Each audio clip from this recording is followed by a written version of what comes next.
Hi అండి, లతాలాగు స్వాగతము. అందరూ బాగున్నారా? నేనైతే చాలా చాలా బాగున్నానండి.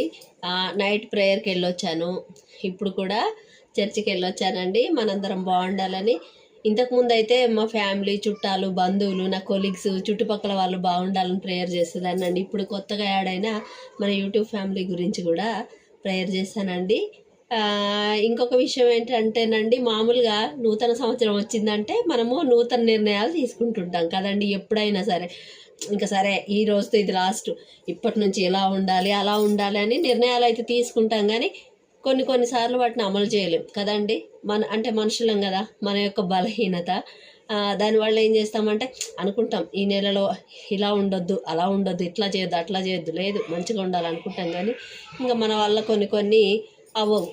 అయితేనండి, ఈసారి నేను తీసుకున్న నిర్ణయం ఏముందంటే, ఈసారి నేను కొంచెం నాకు కోపం ఎక్కువ అనిపిస్తుంది, నాకే. మరి అది నా ఆత్మవిమర్శము. ఒకటి, కోపం తగ్గించుకోవాలనుకుంటున్నాను.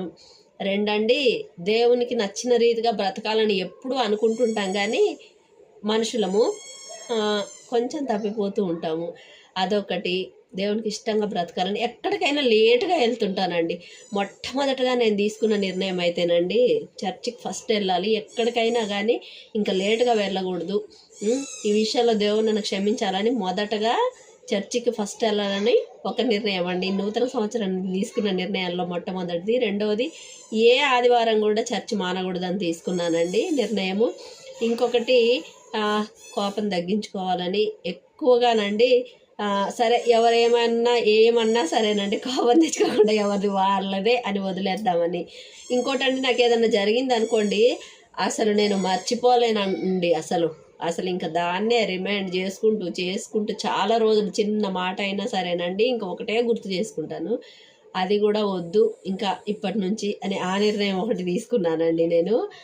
వీటన్నిటికి కూడా చేయాలంటే మనుషులు మన వల్ల కాదు. అంటే నేను ఏ నిర్ణయం తీసుకున్నా దేవుని ముందు పెట్టుకొని తీసుకుంటానండి. నేనైతే దేవుని ముందు పెట్టుకొని ఏ నిర్ణయాలన్నిటి విషయంలో నేను ముందుకు కొనసాగాలని, నేను తీసుకున్న నిర్ణయాల విషయంలో కూడా దేవుడు నాకు ఆ శక్తి, బలం ప్రసాదించేది భగవంతుడే కదండి. భగవంతుడు అవన్నీ ప్రసాదించాలని మరి ఒకసారి మీ అందరికీ happy new year. Wish you happy new year all my YouTube family friends. Okay అండి, థ్యాంక్ యూ సో మచ్. నా నిర్ణయాలు అయితే ఇవే.